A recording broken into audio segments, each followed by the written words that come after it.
J'imagine que si l'Europe refuse de vendre du lait produit par des vaches malades, c'est quand même qu'il y a des données. Sûrement des raisons, au moins un principe de précaution. Au moins un principe de précaution qui s'applique pas à La Réunion.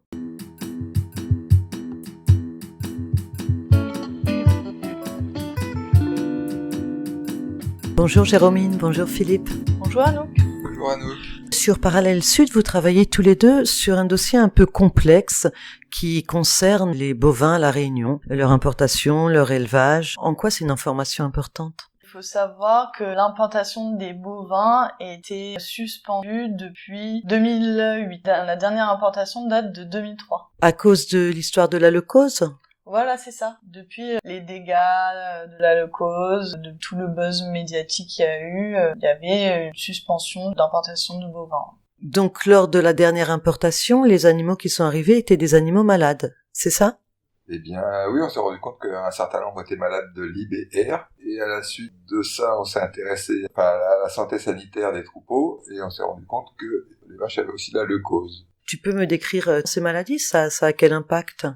Ça a un impact sur la santé des vaches et sur leur production. L'IBR, ça touche les voies respiratoires et la leucose, le système immunitaire. Qu'est-ce qui s'est passé avec les animaux malades ? On nous a dit que les premières prises de sang dataient de 2018. Donc avant, on savait pas en fait l'état des cheptels à La Réunion en termes de contamination. Une fois qu'on a pu connaître la contamination des cheptels à La Réunion, donc il y avait 81% des vaches laitières qui étaient contaminées à la leucose et une quinzaine de pourcents de vaches destinées à la consommation de viande. Là, les autorités ont mis en place des processus pour pouvoir essayer progressivement d'assainir les cheptels. Mais d'assainir comment ? Parce que moi, j'ai en tête des images de troupeaux en France où tuent tous les animaux pour se débarrasser de la maladie. C'est quelque chose qui a eu lieu à La Réunion, ça ? Alors du coup, la situation est pas du tout la même quand on parle de vaches laitières ou qu'on parle de vaches destinées à la consommation de viande. Mais au niveau des vaches laitières, les vaches malades sont progressivement emmenées à l'abattoir, tout en respectant le protocole qui est très strict et qui est très contraignant pour les éleveurs. Donc c'est ça qui est aussi critiqué par certains. Donc elles sont emmenées progressivement à l'abattoir.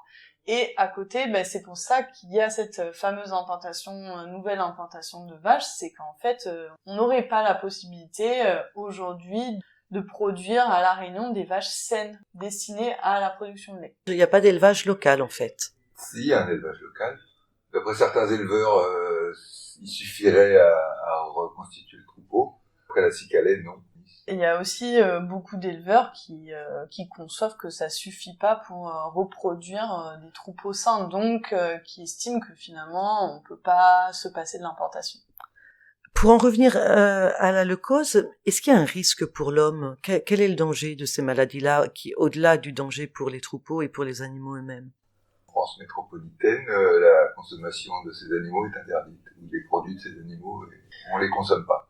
Et ici, on nous dit, c'est pas dangereux. Ce qu'ont toujours dit les autorités, c'est que c'était interdit parce que les pays européens qui importent de la vache française demandaient à ce qu'elle soit indemne de leucose. Après, il y a eu des études australiennes et américaines à partir de 2015 et 2018 qui, là, clairement faisaient un lien entre la maladie, la leucose bovine, et le développement de cancer du sein. Pour la première fois. Du coup, ça a relancé la question de est-ce qu'il n'y a pas finalement un lien entre la leucose bovine et la santé de l'homme, quoi.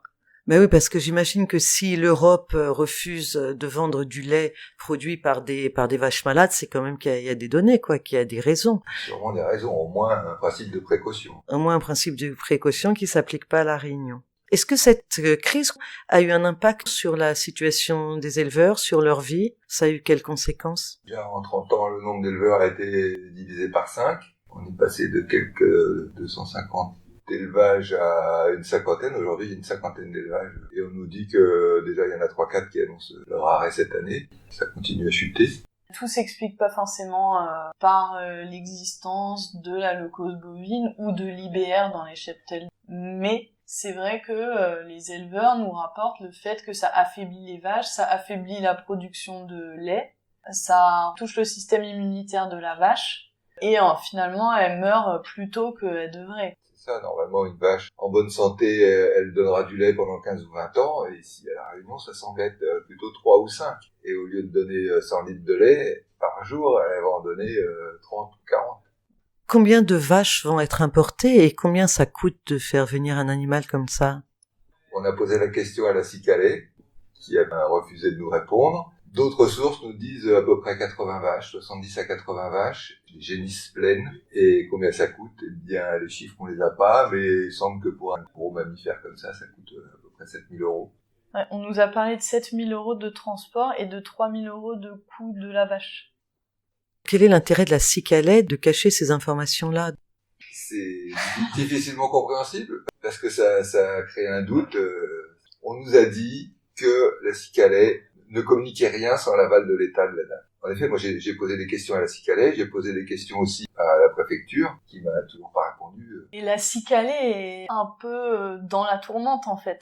Aujourd'hui, il reste plus qu'une 50aine d'éleveurs, comme disait Philippe.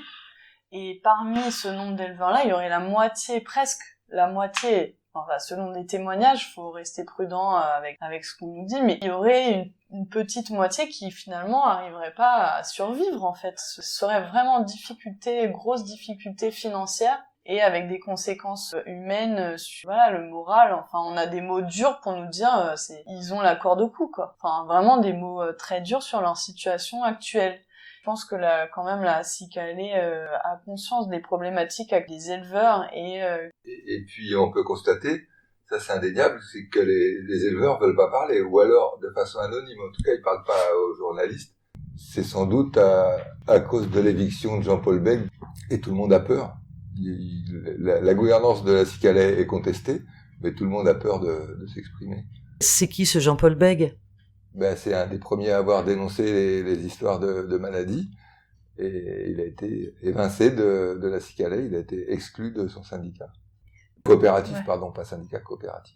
Pour en revenir au prix des vaches, donc 80 vaches à 10 000 € en gros, arrivées ici, mais qui paye ça? C'est une bonne question parce que comme il y a des éleveurs qui sont justement en difficulté financière, qui sont pour certains plus solvables, qui pour certains ont plus accès à des prêts bancaires, on se demande justement est-ce que c'est la coopérative qui paye ça? Est-ce que c'est les éleveurs via les banques? C'est pas très clair. En tout cas, j'ai posé la question à la Cicalais. On m'a répondu de façon très très vague que les éleveurs obtiendraient le soutien de la Cicalais, mais on ne sait pas à hauteur de combien. Les génisses devraient arriver quand? Alors d'après nos informations, toujours pas confirmées par la Cicalais, début juin. Est-ce que le milieu est inquiet? Il y a des craintes par rapport au fait que l'importation de vaches qui viennent de France soit, forcément les vaches sont pas adaptées au milieu de la Réunion, donc au climat, aux maladies, aux bactéries, enfin à tout ça, et que du coup il y a une possible perte de certaines vaches qu'il faut envisager. C'est ça, d'après nos informations, on va importer une race très productive, mais fragile. Un animal comme tout le monde, qui supporte 10 000 km de trajet, un changement de climat, un changement d'environnement sanitaire, parce que peut-être qu'il y a des microbes ou des maladies qu'ils connaissent pas, ou d'autres dont peuvent être porteurs sains qui pourraient se déclarer. Il y a le relief qui va leur changer la vie à ces vaches-là, et toutes ces choses font dire à certains que on va en perdre, et peut-être même introduire d'autres maladies à cause de la fragilité du haut transport et du haut stress. Vous allez continuer à suivre ce dossier, j'imagine? Oui, tout à fait. On a encore quelques sujets sous le coude. Merci Jérémine, merci Philippe. Merci Anouk. Merci Anouk. Si vous avez aimé ce podcast, n'hésitez pas à cliquer sur la page de dons, on a besoin de vous.